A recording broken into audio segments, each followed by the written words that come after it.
When I think about professional wrestlers that really got me into professional wrestling, I look at a couple of wrestlers that I watched as a kid, and basically, I still really do respect in today professional wrestling, and you should respect this wrestler I'm going to talk about today.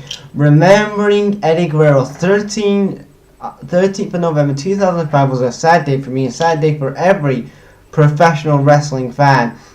And if you wasn't an Eddie Guerrero fan, or if you was an Eddie Guerrero fan or not, you were sad by the news. So, obviously, we all know what happened. Eddie Guerrero had a heart attack because of the steroid stuff and whatever, and he was burnt out and stuff like that. But in my opinion, I'm not remembering Eddie because because I don't want to remember the bad stuff what happened to Eddie. I want to remember the good stuff. The good stuff I remember as a kid.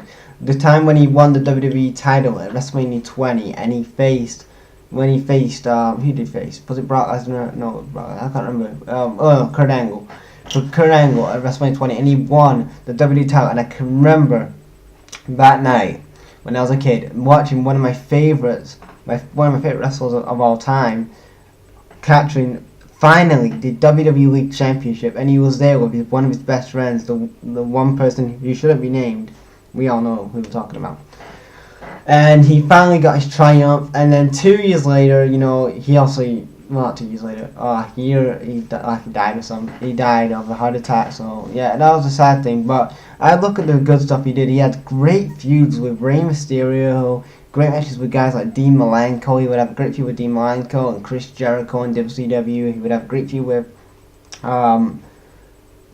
he had a good few guys like that in WCW. He had some great segments with the Big Show. I remember I think it was one episode of SmackDown or Raw where Eddie and Big Show are in the backstage, and they're they're in the bathroom, and Big Show was like some burritos, chili on them or something, and Eddie gives him these chilies that had the burritos, and Big Show's in the bathroom for 20 minutes and stuff like that. And that was a really funny segment.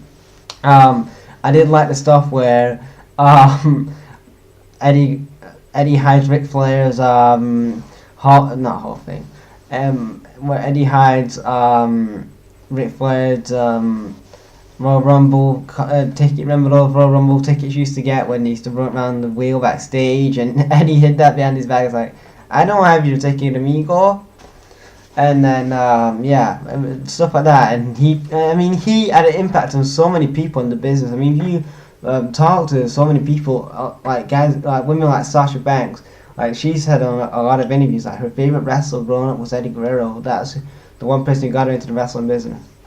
And guys like CM Punk, it helped guys like that to get into the wrestling business with, guys like Daniel Bryan. They all looked up to Eddie Guerrero, guys like Sami Zayn, KO, and Samoa Joe, AJ Styles, probably guys like that probably would look up to Eddie Guerrero. And it's a sad day to remember. Sad day that Eddie. It's a sad day that Eddie's not going to be. Has not been with us. But you know what? He hasn't been forgotten. In times like this, we remember the wrestlers that unfortunately not with us today, but we remember them in good ways, and we don't remember the bad stuff. We remember the good stuff. They was cool, they was our superheroes back in the day, you know what I mean? So yeah, that's me remembering Eddie Guerrero. R.I.P. Eddie. There you go.